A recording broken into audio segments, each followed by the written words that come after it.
Good morning साथियों। GS अड्डा daily current affair में आपका स्वागत है। आज हम लोग डेली करंट अफेयर का सीरीज देखते हैं। आप लोग बहुत ही प्यार दिया, इस सीरीज को देखते रहिए। लगातार हम आप लोगों के बीच बेहतर से बेहतर कंटेंट लेकर आते हैं, क्योंकि आप सभी प्रतियोगिता परीक्षाओं के लिए काफ़ी उपयोगी साबित होगी। आप लोग इस सेशन को अधिक से अधिक शेयर करिए और सब्सक्राइब भी करवाइए। चलिए आज के प्रश्न या न्यूज की तरफ बढ़ते हैं। आज का न्यूज है सिंगचुंग बुगुन ग्राम सामुदायिक रिजर्व। सिंगचुंग बुगुन ग्राम सामुदायिक रिजर्व ये चर्चा में क्यों है? हाल ही में आयोजित गणतंत्र दिवस परेड में अरुणाचल प्रदेश अपनी झांकी में 17 वर्ग किलोमीटर के जैव विविधता हॉट स्पॉट सिंगचुंग बुगुन ग्राम सामुदायिक रिजर्व का प्रदर्शन किया है। चलिए सिंगचुंग ग्राम सामुदायिक रिजर्व के बारे में जान लेते हैं क्या है। यह अरुणाचल प्रदेश में स्थित 17 वर्ग किलोमीटर का जैव विविधता हॉट स्पॉट है, जो प्रसिद्ध ईगल नेस्ट वन्यजीव अभयारण्य का लगभग 40 किलोमीटर दूर है।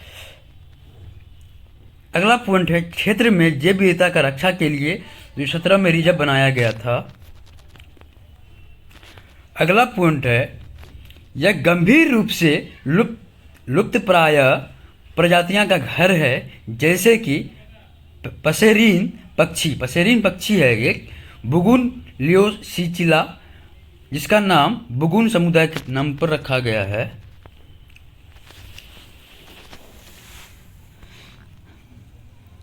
अगला पॉइंट है यह 1947 के देश की आज़ादी के बाद भारत में खोजे जाने वाली पहली पक्षी प्रजातियों में से एक थी, और यह केवल बुगुन समुदाय के भूमि पर रहती है। अगला पॉइंट है लगभग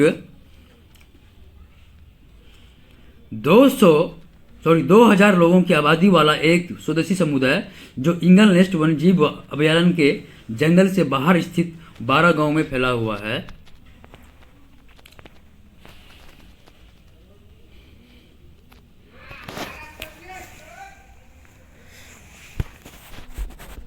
आइए जानते हैं क्या है सामुदायिक रिजर्व क्या है। भारत के संरक्षण रिजर्व और सामुदायिक रिजर्व भारत के संरक्षित क्षेत्रों में दर्शाते हैं, जो आमतौर पर भारत में स्थापित राष्ट्रीय उद्यानों के वन्यजीव अभयारण्यों और आरक्षित और संरक्षित जंगलों के बीच बम्फर जोन कंटेस्ट माइग्रेशन कॉरिडोर के रूप में कार्य करता है। बहुत इंपॉर्टेंट है सर, आप लोग इसके लाभ उठाइए और अधिक से अधिक शेयर करिए। चलिए अगला पॉइंट देख लेते हैं। ऐसे क्षेत्रों में संरक्षक रिजर्व के रूप में नामित किया जाता है यदि वो निर्जन और पूरी तरह से भारत सरकार में स्वामित्व है, लेकिन समुदायों द्वारा निर्वाह करने के लिए उपयोग किए जाते हैं और सामुदायिक रिजर्व के रूप में नामित किए जाते हैं यदि भूमि का हिस्सा स्वामित्व है तो। अगला पॉइंट है इन संरक्षित क्षेत्रों में श्रेणियों को पहली बार वन्यजीव संरक्षण संशोधन अधिनियम 2002 में पेश किया गया था, जो 1972 में संरक्षण अधिनियम WLPA एक संशोधन था। चलिए आज का दूसरा खबर देख लेते हैं।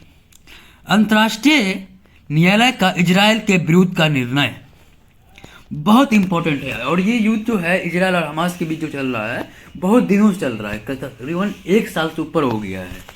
इसीलिए आप लोग के साथ हम बहुत ही शानदार कंटेंट लेके आते हैं, हमारे साथ बने रहिए और आपके सभी प्रतियोगिता परीक्षाओं के लिए काफ़ी उपयोगी साबित होगा, ये मेरी वादा रहा। चलिए अगला न्यूज़ देख लेते हैं। अंतर्राष्ट्रीय न्यायालय का इजराइल का विरोध का निर्णय चर्चा में क्यों है? अंतर्राष्ट्रीय न्यायालय ICJ ने हाल ही में फिलिस्तीनियों के खिलाफ नरसंहार का आरोप लगाते हुए दक्षिण अफ्रीका द्वारा दायर एक मामले के बाद गाजा में इजराइल की कार्रवाई के रूप में ऐतिहासिक फैसला जारी किया। फैसले के बारे में जानते हैं क्या है? अदालत ने अपने अधिकार क्षेत्र में पुष्टि की है कि इजरायल को तत्काल युद्ध विराम को अनिवार्य करने से रोकते हुए नरसंहार को रोकने के लिए उपाय करने का आदेश किया है। अगला पॉइंट है, इस फैसले का दक्षिण अफ्रीका और हमास के स्वागत किया, लेकिन इजरायली नेताओं ने इसकी आलोचना की।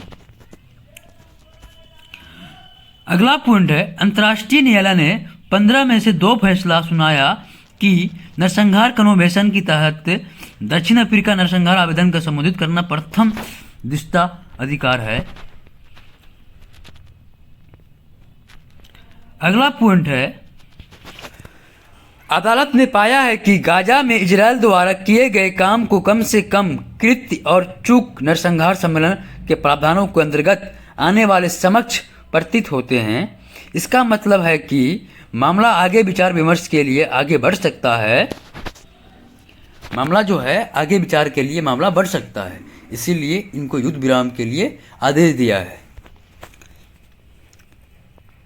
अगला पॉइंट है, अंतर्राष्ट्रीय न्यायालय अब इजरायल से अदालत के आदेश के अनुपालन में नरसंहार को रोकने के लिए उठाए गए कदमों को 1 महीने के में रिपोर्ट देने के कहा है। यानी नरसंहार को रोकने के लिए उपाय जो है बताए गए हैं, इसके 1 महीने का रिपोर्ट देने के कहा है। इजरायल की प्रतिक्रिया के आधार पर आगे कानूनी कार्रवाई हो सकती है। चलिए आज का तीसरा न्यूज बहुत ही शानदार, बहुत ही यूपीएससी, बीपीएससी, रेलवे, बैंकिंग के लिए बहुत ही इम्पोर्टेंट है। तो आप लोग हमारे साथ बने रहिए, इस सेशन को अधिक से अधिक शेयर करिए और सब्सक्राइब करवाइए। भारत की प्रथम कृत्रिम बुद्धिमत्ता एआई यूनिकॉर्न। भारत की प्रथम कृत्रिम बुद्धिमत्ता एआई यूनिकॉर्न चर्चा में क्यों है? चर्चा में क्यों है? ओला समूह की एआई फॉर्म कृत्रिम भारत प्रथम कृत्रिम बुद्धिमत्ता यूनिकॉर्न है। ओला जो कैब होता है, ओला समूह की एआई फर्म कृत्रिम भारत की प्रथम कृत्रिम बुद्धिमत्ता यूनिकॉर्न है। आइए जान लेते हैं यूनिकॉर्न क्या है। उद्यम पूंजी उद्योग में यूनिकॉर्न शब्द का उपयोग निजी तौर पर आयोजित startup company, private held startup company का वर्णन करने के लिए किया जाता है, जिसका मूल्य $1 बिलियन से अधिक है। अगला पॉइंट है, यह शब्द पौराणिक प्राणी की तरह है। ऐसी कंपनियां का विशिष्टता प्रतिनिधित्व करने के लिए गढ़ा गया है। अगला पॉइंट है, यूनिकॉर्न कंपनियां प्रायः उनके तीव्र विकास, विघटनकारी व्यवसाय मॉडल और पर्याप्त निवेश आकर्षित करने की क्षमता को विशेषता होती है।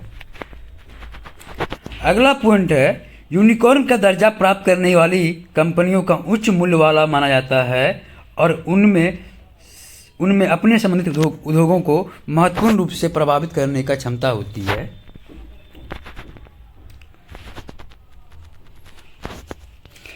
भारत के यूनिकॉर्न के बारे में जान लेते हैं।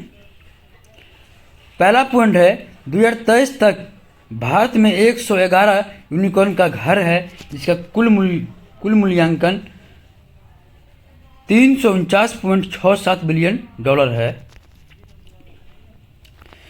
2021, 20 और 19 के सबसे अधिक संख्या में भारतीयों के यूनिकॉर्न का विकास हुआ है। अगला पॉइंट है, बेंगलुरु भारत में यूनिकॉर्न की राजधानी है। बेंगलुरु में जो है भारत का यूनिकॉर्न का राजधानी है, जहां सबसे अधिक संख्या में यूनिकॉर्न का मुख्यालय है। इसके बाद दिल्ली, एनसीआर और मुंबई का स्थान है। पहले नंबर में बेंगलुरु, दूसरे नंबर में दिल्ली और तीसरे नंबर में मुंबई है। अगला पॉइंट है, e commerce, fintech and tech, आपूर्ति श्रृंखला, लॉजिस्टिक, इंटरनेट, सॉफ्टवेयर और सेवाओं के पारंपरिक क्षेत्रों ने इस क्षेत्र में अपना दबदबा बनाए रखा है, लेकिन हाल ही में content gaming, hospitality hospitality data प्रबंधन और विश्लेषण जैसे उपरागत क्षेत्रों में भी यूनिकॉर्न उभर कर सामने आए हैं और अर्थव्यवस्था के नए आयाम का मार्ग प्रशस्त कर रहे हैं। क्या आप जानते हैं वैश्विक स्टार्टअप इकोनॉमिक्स में स्टार्टअप धीरे धीरे यूनिकॉर्न के रूप से इकाकॉन के युग को बढ़ते हुए दिखाई दे रहा है। इकाकॉर्न एक ऐसी कंपनी को संदर्भित करता है जिसका मूल्यांकन $10 बिलियन से अधिक है। फ्लिपकार्ट का नायक स्विगी भारत में यूनिकॉर्न है। फ्लिपकार्ट नायक और स्विगी भारत का यूनिकॉर्न है। चलिए आज का प्रश्न की तरफ बढ़ लेते हैं। बहुत ही इंपॉर्टेंट प्रश्न है। ऑस्ट्रेलियन ओपन 2024 में गेम्स सिंगल्स टाइटल किसने जीता है? इसका उत्तर हो जाएगा बी, जेनिक सिनर। इटली के स्टार टेनिस खिलाड़ी जेनिक सिनर ने ऑस्ट्रेलियन ओपन का 2024 का गेम्स में सिंगल टाइटल्स अपने नाम कर लिया। फाइनल मैच में उन्होंने रूस के डेनियल मेदवेदेव की मात दी और सिनर ने सेमीफाइनल मैच के नोवाक जोकोविच को हराया था और सिनर ने 17.25 करोड़ की पुरस्कार की राशि जीती और साल 1976 के बाद पुरुष एकल स्लैब प्रतियोगिता जीतने वाले वो इटली के खिलाड़ी बन गए हैं और अरीना सबालेका महिला एकल खिताब जीता है। अरीना सबालेका ने महिला एकल खिताब जीता है। अगला पॉइंट देख लेते हैं। टाटा ने भारत की पहली प्राइवेट हेलीकॉप्टर असेंबली लाइन स्थापित करने के लिए किसके साथ समझौता किया है? इसका उत्तर हो जाएगा एयरबस। फ्रांस की एरोस्पेस कंपनी एयरबस टाटा के साथ मिलकर भारत में पहली निजी हेलीकॉप्टर असेंबली लाइन स्थापित करेगी। एयरबस हेलीकॉप्टर्स ने नागरिक को हेलीकॉप्टरों के लिए टाटा समूह का साथ साझेदारी की घोषणा की है।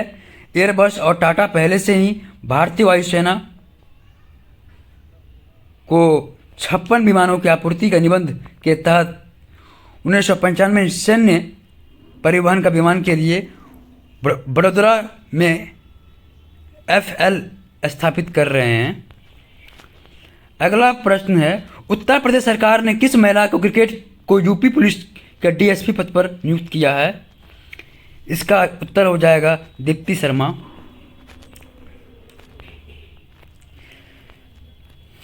दीप्ति शर्मा भारतीय स्टार महिला क्रिकेट दीप्ति शर्मा को यूपी पुलिस में DSP पद पर नियुक्त किया गया है।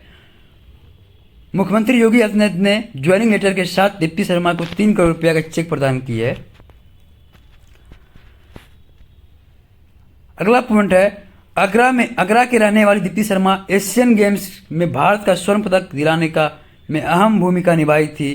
2023 में दीप्ति शर्मा पहली बार ICC player of the month का अवार्ड जीता है। बहुत गौरव की बात है।